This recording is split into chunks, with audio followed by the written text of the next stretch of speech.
आरटीओने यांना 10,000 रुपयाच्या पेनल्टी लावल्या. आता 10,000 रुपयाप्रमाणे यांना दंड आला किती? 2,50,000 रुपयाची. जसा यांना दंड आला लगेच फाईल कुठे जाते? कुठे तुम्हाला सांगायची मी गरज नाही, परिवहन विभागात जाते. आणि त्याच्यानंतर हा दंडाच्या बाबतीमध्ये ह्या दंडाची बघा, ही पेनल्टी रद्द करावी, म्हणून सिटी फ्लोनी सरकारला पत्र लिहून सांगितलेलं आहे की आमची ही पेनल्टी जी आहे, ऍडिशनल चीफ सेक्रेटरीला पत्र पाठवले की आमची पेनल्टी रद्द करा. म्हणजे एक तर संपूर्ण काम जे आहे ते अनाधिकृत आहे. त्याच्यानंतर त्याच्यामध्ये पेनल्टी लावली आहे, पेनल्टीचे पेपर सुद्धा आणलेत मी. त्या सगळ्या कॉप्या तुम्हाला मी देणार आहे. त्यांना ही पेनल्टी लावली आहे जी मी सांगितली तुम्हाला सगळ्यांना. त्या पेनल्टीच्या माध्यमातून हे पेपर आणलेत, हे सुद्धा मी तुम्हाला देते. मग त्याच्यानंतर काय झालं? या सिटी फ्लोवरती कुठल्याही तऱ्हेची कारवाई झाली का? कुठल्याही तऱ्हेची कारवाई झाली नाही. आणि परिवहन विभागाच्या माध्यमातून सातत्याने याच्यावरती जे आहे ते फक्त काय काम झालं तर पत्र पाठवण्याचं काम झालं. आणि पत्राच्या माध्यमातून कुठलंही उत्तर अजूनपर्यंत परिवहन विभागाला मिळालं नाहीये.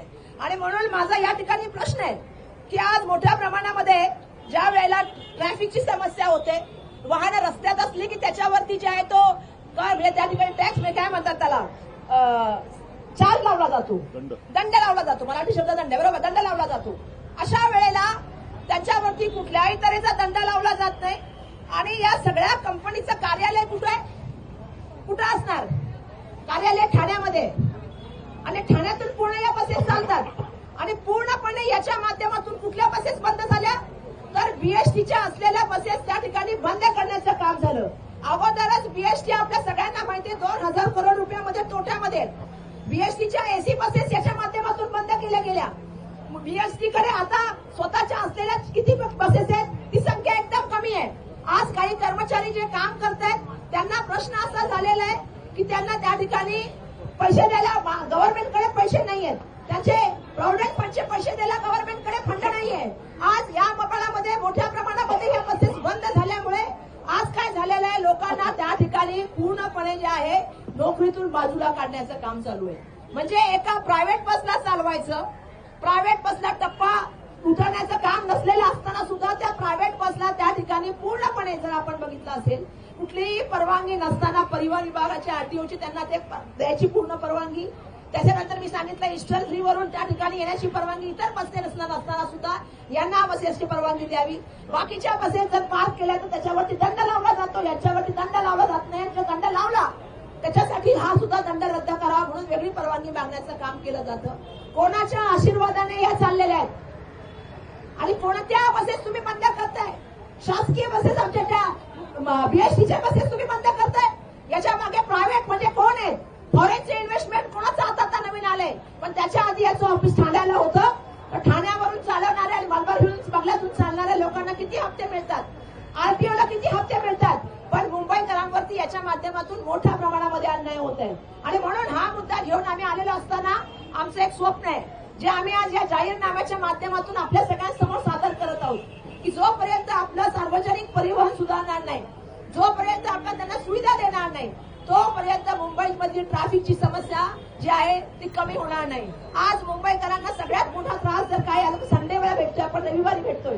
पण सर्वसाधारणपणे मुंबईकरांना सगळ्यात होणारा मोठा त्रास हा वाहतुकीच्या कोंडीचा त्रास आहे. आणि म्हणून आजच्या या माध्यमातून आम्ही 9 कलम्या बीएसटीचा कार्यक्रम पुनर्जीवनाचा करत आहोत. आमचं म्हणणं आहे 2,000 कोटीची तोट्यात कोणी केली?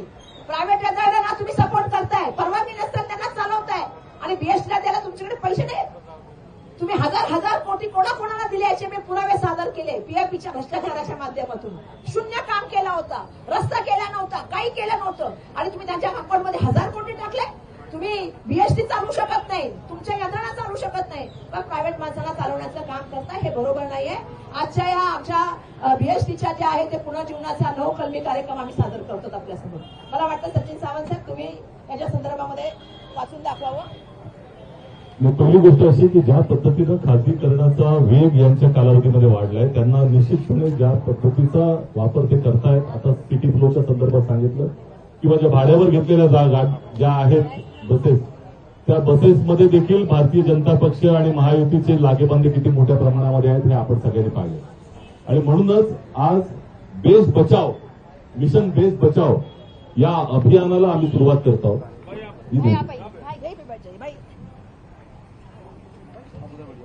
आणि यासाठी आम्ही जो जाहीरनामा प्रकाशित करत आहोत बेस्टच्या संदर्भामधला, जसा वायू प्रदूषणाच्या संदर्भामध्ये आम्ही जाहीरनामा प्रकाशित केला, त्याच पद्धतीनं बेस्टसाठी बीएसटी बचाव या अभियानाअंतर्गत मिशन बीएसटीचं पुनर्जीवन या अनुषंगानं पुनर्जीवनाचा आम्ही 9 कलमी कार्यक्रम देत आहोत.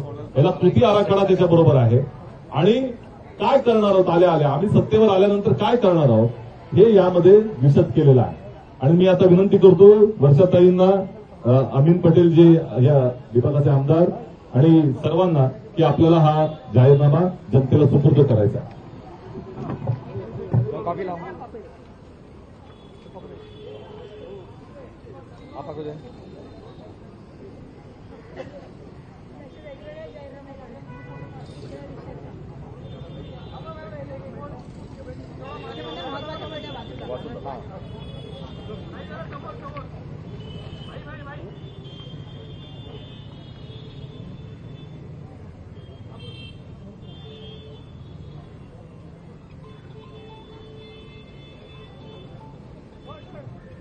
आता आम्ही याचे 9 जे मुद्दे आहेत जे जनतेला आम्ही सुपूर्द करत आहोत ते आता वाचून दाखवत आहोत.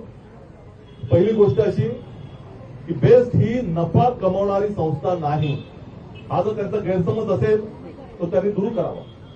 कारण ही सर्वसामान्यांकरता सार्वजनिक सेवा आहे. आणि मग वचन आम्ही देतो आहोत की बेस्टला पूर्णपणे बीएमसीच्या निधीतून चालवणारी सेवा करणार आहोत. याला बीएमसीच्या अर्थसंकल्पाशी संलग्न करायचं आहे. बेस्टचा खर्च थेट बीएमसीच्या वार्षिक अर्थसंकल्पातून केला जाईल. मी आपल्याला आठवण करून देऊ इच्छितो की देश पातळीवरती संसदेमध्ये रेल्वेचा अर्थसंकल्प वेगळा होत होता आणि जो मूलभूत जो अर्थसंकल्प होता देशाचं बजेट हे वेगळं असायचं. परंतु मोदी सरकारच्या कालावधीमध्ये ते एकत्र केलं गेलं. पण इथं का केलं जात नाही? ही सार्वजनिक सेवा आहे आणि त्यामुळे बेस्टचा खर्च हा थेट बीएमसीच्या वार्षिक अर्थसंकल्पातून केला जाईल. वापरात न आलेला बीएमसी निधी, पार्किंगमधील उत्पन्न व इतर शुल्क आकारून आम्ही निधी उभारणार आहोत. आणि ही कायदेशीर हमी देत आहोत की सार्वजनिक सुनावणी आणि समिती अहवालाशिवाय कोणतीही भाडेवाढ केली जाणार नाही. हे जे बाहेरचे घटक आहेत ज्या पद्धतीनं ते या बसचा जो तिकिटाचा दर आहे तो वाढवण्यासाठी प्रवृत्त केलं जातं, ते इन्फ्लुअन्स केलं जातं, ते थांबवलं जाणार आहे. जनसामान्यांची सेवा आहे आणि त्यामुळे कुठलीही जर भाडेवाढ करायची असेल तर त्याची सार्वजनिक सुनावणी केली जाईल. समिती अहवाल त्या ठिकाणी आला असेल त्याच्या अनुषंगानंच ही केली जाईल. दुसरं असेल 2 नंबर तरी एक पाहिजे असेल. खासगीकरण थांबवणार आणि बीएसटीला पुन्हा पूर्णपणे सार्वजनिक करणार. कारण आपल्याला माहिती आहे की बीएसटीचं सातत्याने खासगीकरण चालले. आता पण बीएसटीमध्ये काही खासगी बसेस आल्या आणि त्याच्यामुळे तिथल्या कर्मचाऱ्यांना पगार मिळत नाहीये. मोठ्या प्रमाणामध्ये गैरसोयीला सामोरं जावं लागतंय. म्हणून आमचा सगळ्यात महत्वाचा मुद्दा आहे की खासगीकरण थांबवणार, बीएसटीचं बिलकुल खासगीकरण होणार नाही. दुर्दैवाने मी काल बघितलं ते स्मार्ट मीटरच्या नावाखाली पुन्हा एकदा बीएसटीचे दर जे विजेचे कमी होते ते कमी करून एक स्मार्ट मीटर आले. त्यामुळे आम्ही परिवहनच्या बाबतीत सांगतो की बीएसटीला पूर्णपणे जे आहे ते आम्ही सार्वजनिक करणार. आणि हे वचन देतो आहोत की असुरक्षित बस असेल किंवा कामगारांचे शोषण किंवा अपारदर्शक व्यवहार करणारी जी वेट लिस्ट असेल पद्धत पूर्णपणे बंद करणार आणि नव्या वेट लिस्ट करणाराची तात्काळ स्थगिती देऊन आम्ही येत्या 3 वर्षात संचालक, देखरेख आणि कर्मचारी व्यवस्था आपण पूर्णपणे बीएसटीकडे सोपवणार. कॅबनी मान्य संस्थेकडून खालील मुद्द्यावरती लेखापरीक्षण करणार. उत्पन्नात अचानक घट का झाली, खर्च का वाढला, ठेकेदारांची कामगिरीवर कागदावर कशा तऱ्हेने सुधारली या संदर्भामध्ये आम्ही कॅबच्या माध्यमातून त्या ठिकाणी लोकांकर्षित करणार. आम्ही एकूण बस संख्या 6000 पेक्षा जास्त करणार वचन. मुंबईच्या प्रत्येक भागात सामान्य बस सेवा पुरणार. 2026-27 ला या काळात 3000 नवीन बस विकास करणार.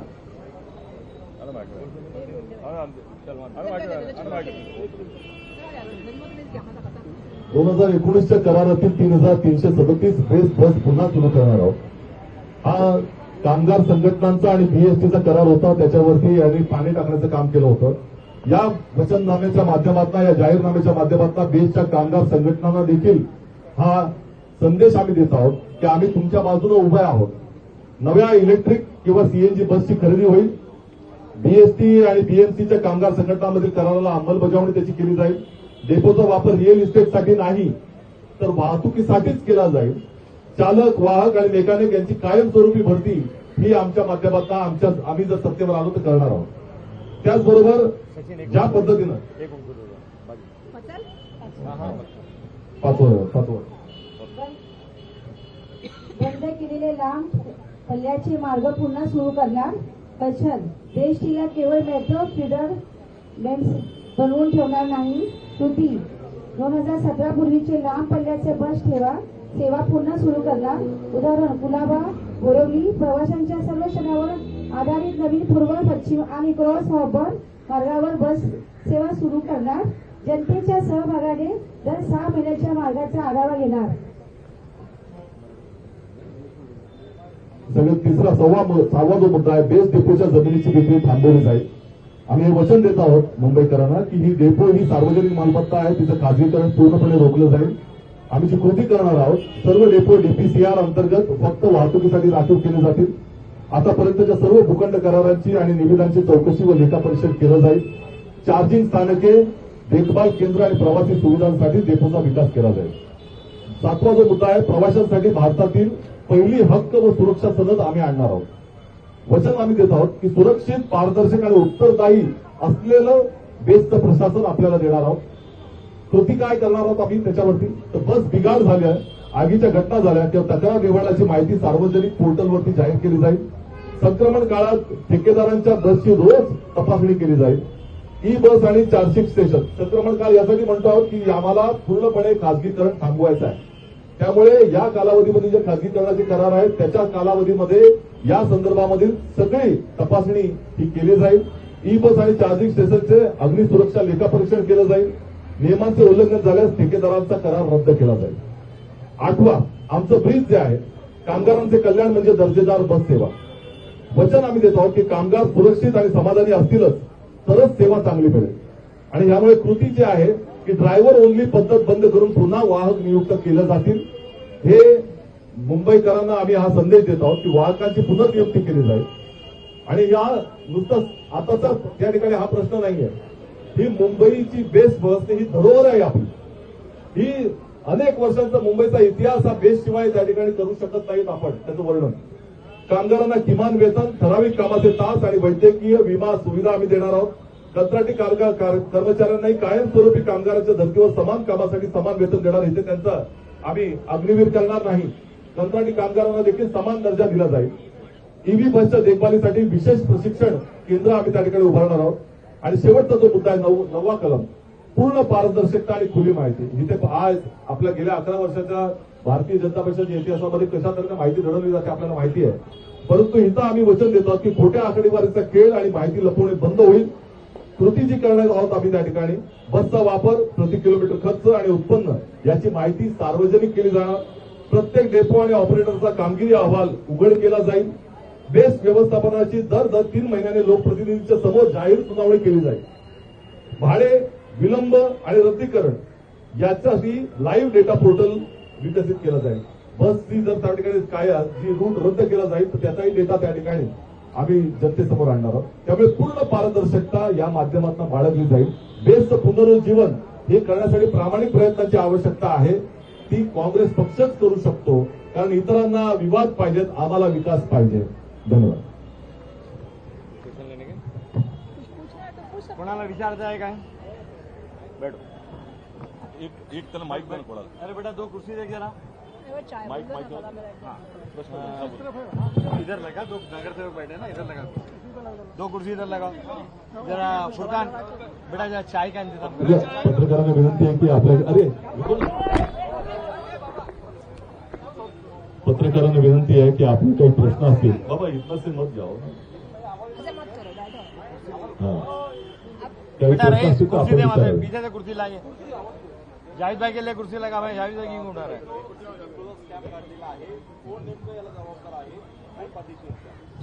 पूर्ण मी झेडपीच्या माध्यमातून स्पष्ट केलेलं आहे की ज्या तऱ्हेने हा कंपनी ठाण्याची आहे, कंपनी एवढी कोणाच्या तरी जवळची आहे की परिवहन विभाग सातत्याने प्रश्न विचारते, सातत्याने अहवाल मागते. एक मेला मागितला, एक डिसेंबरला मागितला, आज तयार तो अहवाल येत नाही म्हणजे कोणाच्या तरी जवळची आहे. ठाण्यावरून आणि मलबार कोणाचं ऑफिस चालतंय सांगायची मला गरज नाही. मी बघते की याच माध्यमातून ज्या हे पैसे मिळतात आणि जे हप्ते मिळतात याच्याच माध्यमातून इतरांच्या पक्षामधले लोक आपल्या पक्षात घ्यायचे आणि त्या माध्यमातून एक मोठा भ्रष्टाचार करायचा आणि आपल्या सरकारी यंत्रणांचं बसेसचं जे आहे ते त्या ठिकाणी खच्चीकरण करायचं आणि प्रायव्हेट यंत्रणांना मोकाट त्या ठिकाणी फिरण्यासाठी जागा उपलब्ध करून द्यायच्या. ही भूमिका आता राज्य सरकारच्या काही लोकांच्या माध्यमातून चालू आहे. माझा मुख्यमंत्री उपमुख्यमंत्री आहे त्याच्यामध्ये, कारण शेवटी त्यांच्याशिवाय हे अशी बस चालूच शकत नाही. एक संख्या नाही बसची, जवळपास 4,600 बसेस चाललेल्या आहेत. त्यांच्या बाबतीमध्ये पार्किंगचा विषय आहे, त्याच्यामध्ये इस्टर्न फ्रीचा विषय, आरटीओ पण झोपली आहे का, परिवहन विभाग पण झोपलाय का, राज्याचे मुख्यमंत्री पण झोपले आहेत का, उपमुख्यमंत्री महोदयाच्या ठाण्यामधली कंपनी त्यांना माहित नाही का, कोणाच्या सपोर्टनी चालली आहे. आम्ही सातत्याने सांगतोय की या ठिकाणी भ्रष्ट महायुती कॉर्पोरेशन आहे. मुंबई महानगरपालिकेला आणि बीएमसीच्या माध्यमातून बीएसटीला सुद्धा त्या ठिकाणी लुटण्याचं काम झालेलं आहे. आज बीएसटी त्या ठिकाणी 2,000 करोड मध्ये तोट्यामध्ये आणि प्रायव्हेट बस फिरते. चालतं का प्रायव्हेट बस फिरणारी, जिला टप्पा परिवहनाची आवश्यक परवानगी पण नाहीये, आरटीओची तिला परवानगी नाहीये, अशी बस फोकाट फिरते आणि ते कोणाला कळत नाही. ट्रॅफिक पोलीस काय करतात? त्या तऱ्हेने आमचं म्हणणं आहे की याच्यामधले जे आहेत मोठे आहेत, कोणाचे मित्र आहेत, जग जाहीर आहेत. ठाण्याला कोण आहे, जग जाहीर आहे. इतर पक्षाच्या लोकांना घ्यायचं, पैसे द्यायचे आणि अशा कंपन्यांना सपोर्ट करायचा, ज्याच्यामुळे आपल्या ज्या असलेल्या बीएसटी सारख्या जी जीवनामध्ये आपल्या सगळ्यांच्या दळणवळणासाठी आपल्या रक्तवाहिन्यासारखी वाहत होती तिला बंद करण्याचं एक मोठं षडयंत्र चालू आहे. प्रताप सरनाईकांचा वर्धास्त आहे का एकनाथ शिंदेचा आहे? मलबार हिलमध्ये कोण राहतं? एकनाथ शिंदेचा वर्धास्त. ते तुम्ही माहिती काढा. किती बेस्टचा याचा तोटा झालेला आहे आणि नंतर काय तोटा आहे? नाही बीएसटीचा तर तुम्ही जर बघाल, आपण बघतो की जी यंत्रणा आता आपल्याला मुंबईभर दिसायची, आता लोक म्हणतात बीएसटीच्या बसेस दिसत नाही. 2,500 पेक्षा कमी बसेस बीएसटीच्या आल्या, त्याच्यामध्ये स्वतःच्या बीएसटीच्या बसेस अजून कमी आहेत. ज्या बसेस आहेत त्या खासगी बसेस आहेत, त्याच्यामध्ये जे काम करतात ते बिचारे कॉन्ट्रॅक्टवर काम करतात. एका ठिकाणी बीएसटीचं तुम्ही पूर्णपणे खच्चीकरण केलं, 6,000 बसेस बनल्या पाहिजेत अशी आमची इच्छा आहे. आणि तुम्ही ते न करता ज्या तऱ्हेने बीएसटीचं खच्चीकरण करून तुम्ही एवढ्या बसेस कशा काय सुरू केल्या, याचा अर्थ तुम्ही काय करता, पर्यायी व्यवस्था सुरू करून तुम्ही त्या ठिकाणी हळूहळू एसी बसेस बंद झाल्या. चालणार कशी बीएसटी येणाऱ्या काळामध्ये? म्हणजे तुम्हाला या बसेसला चालू ठेवायचंय विदाऊट परवानगी, जे चालणार नाही. मला मुंबईकरांना सांगायचंय की सगळ्यात चांगली सुविधा देणारी, आता सगळ्यात जास्त बोजा बीएसटीचा कोणावर टाकतात? मुंबईकरांवर टाकतात. पैसे वाढवतात, कोणाचे वाढवतात? मुंबईकरांवर मारतात. मग या बसेस मोकाट फिरतात, ह्यांच्यावर का चार्ज लागत नाही? तुमच्यावरती पेनल्टी लागली की तुम्ही लगेच अप्लाय करता की आमची पेनल्टी कॅन्सल करा. एक तर इलिगल, म्हणून त्याच्यावर पण पेनल्टी कॅन्सल करा. कसं चालणार असं? आहे की नाही शासन इथे कोणाचं तरी? तुम्ही बोललात तसं बजेटचा विषय, म्युन्सिपाल्टी सगळ्यात मोठी आहे, त्यातले बजेट यांना मिळत नाही. असं असताना इतकी दिवस बांधून सुद्धा मिळणार नाही की तुम्ही कसं मिळालं? नाही, माझं तर मी मध्ये उदाहरण देऊन एक सांगितलं, ज्याच्यामध्ये 1,000 करोड एका पीएपीच्या नावावरती मी स्वतः त्याच्या मागच्या वेळात मला पुराव्यासकट सादर केलं की अजून कुठलंही शून्य काम आहे. जायला रस्ता बनवायचा होता तो पण त्याने बनवला नाही. 200 कोटी त्यासाठी पण पीएमसीनेच खर्च केले. तुम्ही मोठ्या मोठ्या मित्रांना, लाडक्या मित्रांना तुम्ही जमिनी फ्री देता, त्याच्याबरोबर त्यांना पैसे वाढवून देता, त्यांना आधीच तुमच्या रॉयल्टी देता. त्यांना 1,000 करोड देऊ शकता, बीएसटीला देऊ शकत नाही. का नाही झालं? कारण तुम्हाला विचारायला पाहिजे भूषण गगरांना आणि मुख्यमंत्र्यांना, खाऊंगा ना खाऊ दे ना, आणि खाण्याला बोलणाऱ्यांना विचार. पण मला एक सांगायला पाहिजे मुंबईकरांना, आम्ही ते करणार. मुंबईची जीवनवाहिनी जगली पाहिजे, बीएसटी जगली पाहिजे, तिथल्या कर्मचाऱ्यांना न्याय मिळाला पाहिजे, ही माझी अपेक्षा आहे. बेस्ट को लेकर क्या मुद्दा है, एक बार हिंदी में स्पष्ट करें. हिंदीमध्ये पुन्हा हिंदी में सर एक बार बोला ना तो थोड़ा ब्रीफ नहीं कीजिए. देखिए मैंने तुम्ही विरोधात होता त्यावेळेला विषय उचलले होते. बिलकुल उचलले होते आणि मी तर हा पण उचलला होता की ह्या ज्या बीएसटीचे डेपो आहेत त्या रिअल इस्टेट नाही है. आपने असेंबली में उठाया था? मैंने उठाया भी था पहले भी. मैं तो स्मार्ट मीटर के खिलाफ भी बोला है, कारण हे सगळे विषय मुंबईकरांशी जे आहे ते निगडीत आहेत. कारण आता स्मार्ट मीटरच्या नावाखाली प्रिपेड मीटर आणतायत, ते पण काम अदानीला दिलंय. तुमची बीएसटी आणि आमची बीएसटी सगळ्यात स्वस्त जे आहे ते त्या ठिकाणी जे आहे ते विजेचा दर आकारते. आज सबब म्हणजे उपनगरामध्ये आणि शहरामध्ये जर बघितलं तर शहरामध्ये एमएसईबी जे अदानी चालवतात त्यांचा दर बघा इलेक्ट्रिसिटीचा आणि आपला विजेचा दर बघा. आपला बीएसटीचा दर हा कमी आहे, तरी पण स्मार्ट मीटरच्या नावाखाली ते पण त्यांना देण्याच्या हे षडयंत्र चाललेलं आहे. म्हणजे पूर्णपणे आता इलेक्ट्रिसिटी तुमची प्रॉफिटमध्ये, फायद्यामध्ये, मग तुम्ही का करत नाहीये? म्हणजे सगळ्या यंत्रणेचं पूर्णपणे खासगीकरण करायचं, तिचं खच्चीकरण करायचं, ही जी भूमिका चालली है बरोबर नहीं है. मैं आज आप सबका धन्यवाद दूंगी कि आप सभी लोग यहाँ पे आए. जैसा हमने पहले भी हमारे मैनिफेस्टो जाहीरनामा के माध्यम से अलग अलग विषय उठाए थे, उसी तरह से जो है मैंने आज मैनिफेस्टो के माध्यम से बीएसटी को कैसे हम सक्षम करेंगे, क्योंकि आज हमारा गला बैठा है. जो हमने वायु प्रदूषण के माध्यम से आप सबको कहा था कि जिस तरह मुंबई में काम चल रहा है और सबसे बड़ी समस्या मुंबईकर को यही हो रही है कि खांसी सर्दी की बीमारी, उस तरह क्या तकलीफ हो रही है और बड़े पैमाने पे लोग इससे बीमार पड़ रहे हैं. आज हम लोग बीएसटी के डिपो के सामने बैठे हैं और बीएसटी के बारे में बात करते वक्त मैं ये कहना चाहती हूँ कि जिस तरह से हर एक सरकारी यंत्रणा का खच्चीकरण हो रहा है, उसी तरह से जो है बीएसटी का भी बड़े पैमाने पे हम देख रहे हैं खच्चीकरण हो रहा है या उसका खासगीकरण हो रहा है. हम इसका पूरी तरह से विरोध करना चाहते हैं. हम ये कहते हैं एक सार्वजनिक वाहतुक है और वो वैसे ही चलनी चाहिए. और एक भ्रष्टाचार हम सामने ला रहे हैं कि क्यों बीएसटी को खत्म किया जा रहा है, तो इसके लिए और एक यंत्रणा बना के उसको जो चला रहे प्राइवेट लोग, उनको सपोर्ट करके उसको चलाना है. आज बीएसटी 2000 करोड़ के जो है वो लॉस में है, टोटे में है. और मैं बताना चाहती हूँ कि बीएसटी के सामने एक बस भाग रही है, उसका नाम सिटी फ्लो है, जिसके पास कोई भी परमिशन नहीं है, ना उसके पास टप्पा वाहतुक की परमिशन है, तो वो कहीं रोक सकती है. लेकिन वो सर्रास मुंबई में, सबब में, उस हमारे थाना में, कल्याण में घूम रही है. मेरा सवाल ये है कि इतनी जगह पे घूमने वाली 4600 जो बसेस घूम रही है, वो किसके सपोर्ट से घूम रही है? जो कंपनी थाना से बनी हुई है, वो थाना के लोग उसको सपोर्ट कर रहे हैं क्या, या मलबा रेल में जो उसका जो है वो हफ्ता जा रहा है? मैं इसलिए सवाल पूछ रही हूँ कि बस को कोई परवानगी नहीं है, आरटीओ की नहीं है, परिवहन की नहीं है.